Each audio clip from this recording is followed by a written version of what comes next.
becomes her shield. Her truth is bleeding. Marie Santiago is a brave rider, fearless truth speaker, setting hearts on fire.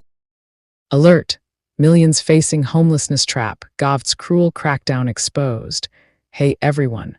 Welcome back to the channel where we pull no punches and shine a light on the tough truths affecting real people like you and me every single day.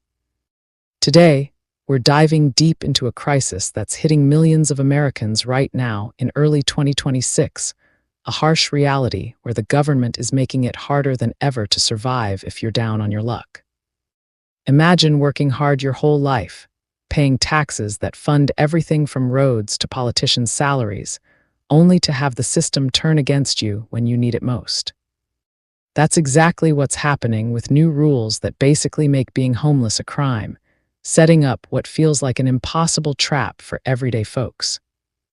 I'm going to break it all down for you step by step, using simple words we all use, so you can fully understand the situation, see the big picture, and feel the urgency to act. This isn't just policy talk. It's about families, neighbors, and communities being pushed to the edge by decisions from the top. Let's get into it with the facts, the human stories, and why this demands our attention. First things first, let's talk about the bombshell that started this mess, a Supreme Court ruling from back in 2024 called Grants Pass v. Johnson.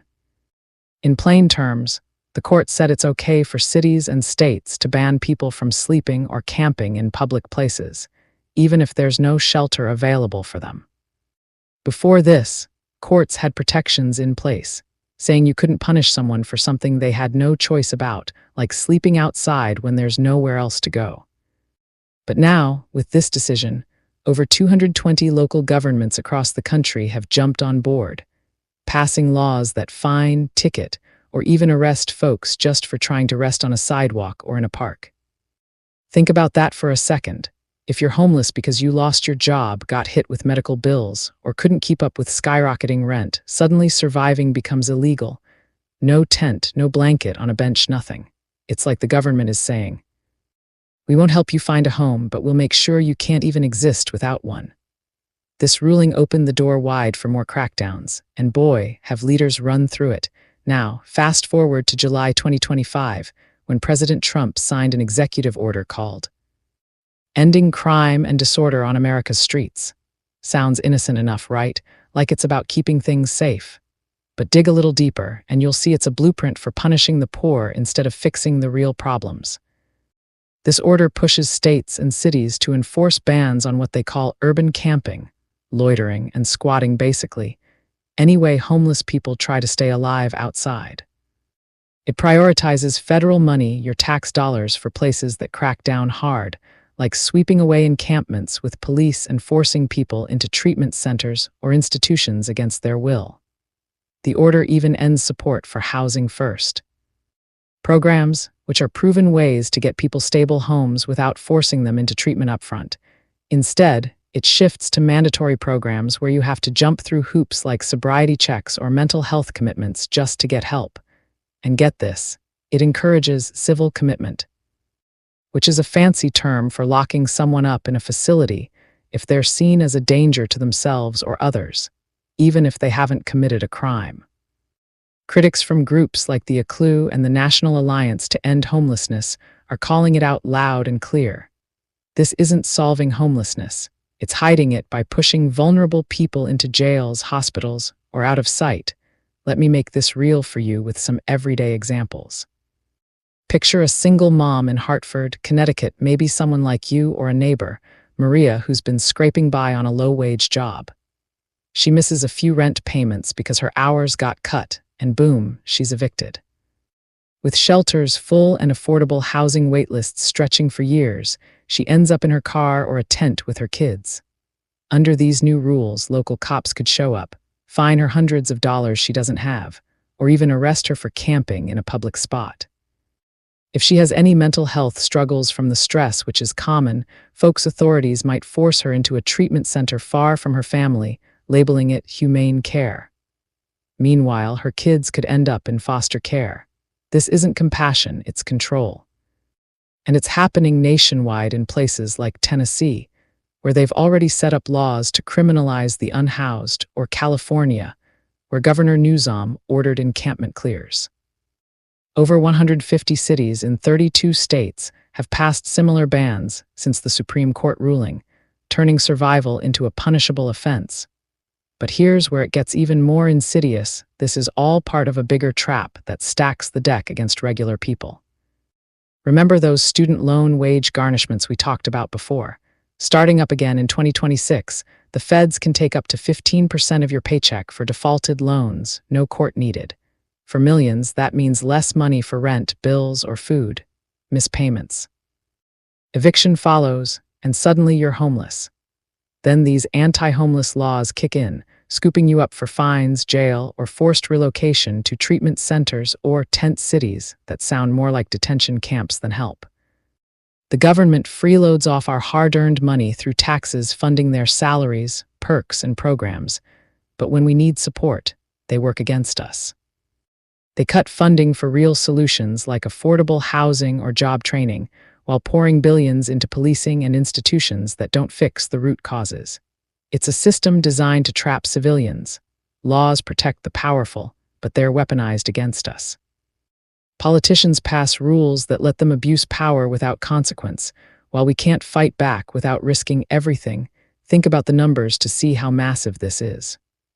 Right now, over 650,000 Americans are homeless on any given night, the highest since records began. With rents up 30% in many cities and wages stagnant, more families are one paycheck away from the streets.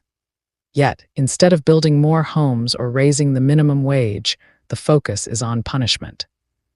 The executive order even threatens to cut funds for harm reduction programs, things like needle exchanges that save lives from overdoses, calling them enablers. And for mental health, forcing people into institutions echoes dark times in history when folks were locked away without rights.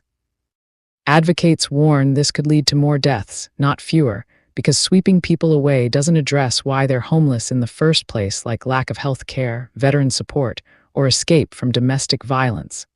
Let's zoom in on the human cost, because this isn't just stats, it's lives. Take veterans heroes who served our country, only to come home to PTSD and no safety net. Under these rules, if they're sleeping rough, they could be hauled off to a facility without a say. Or families fleeing abuse. A woman leaves a violent partner, can't afford a new place, and ends up in a park. Now she's a criminal. That's not justice, it's cruelty. In D.C., Trump even talked about using the National Guard to clear encampments and move people to places to stay, but far from the capital. Far from where? Isolated camps where rights are thin and oversight is nil. This setup lets the government abuse us without accountability. They make the rules, enforce them selectively, and we foot the bill while suffering the consequences.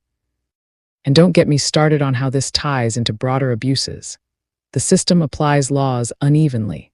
Big corporations dodge taxes with loopholes, politicians insider trade without jail time, but a homeless person gets fined for existing. It's a double standard that keeps the powerful in charge and the rest of us scrambling. Our taxes pay for this, trillions going to military and bailouts, while homeless programs get slashed.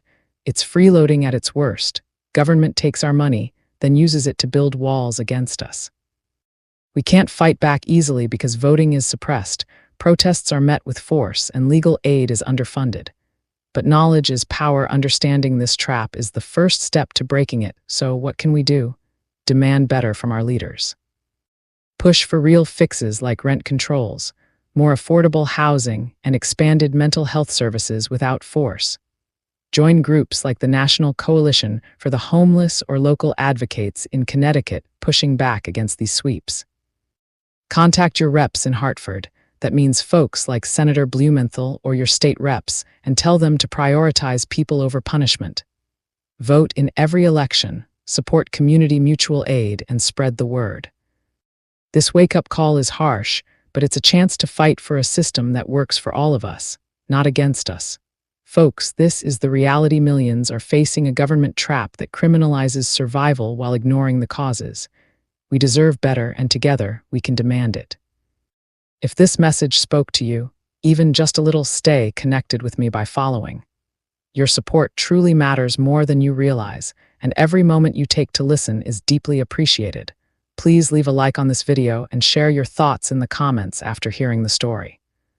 Follow and subscribe so you never miss what comes next. Your support keeps this space alive. It costs nothing, yet it means everything to me. Showing love through engagement helps me continue creating, speaking truth, and showing up consistently. I appreciate each and every one of you. Thank you for listening, for supporting, and for standing with me. Crowning Thoughts, True Speaker, copyright 2025 by Santiago D.C. Maria, licensed under Creative Commons Attribution. I love you all. I appreciate every one of you, and I thank you for your time. Stay blessed. Say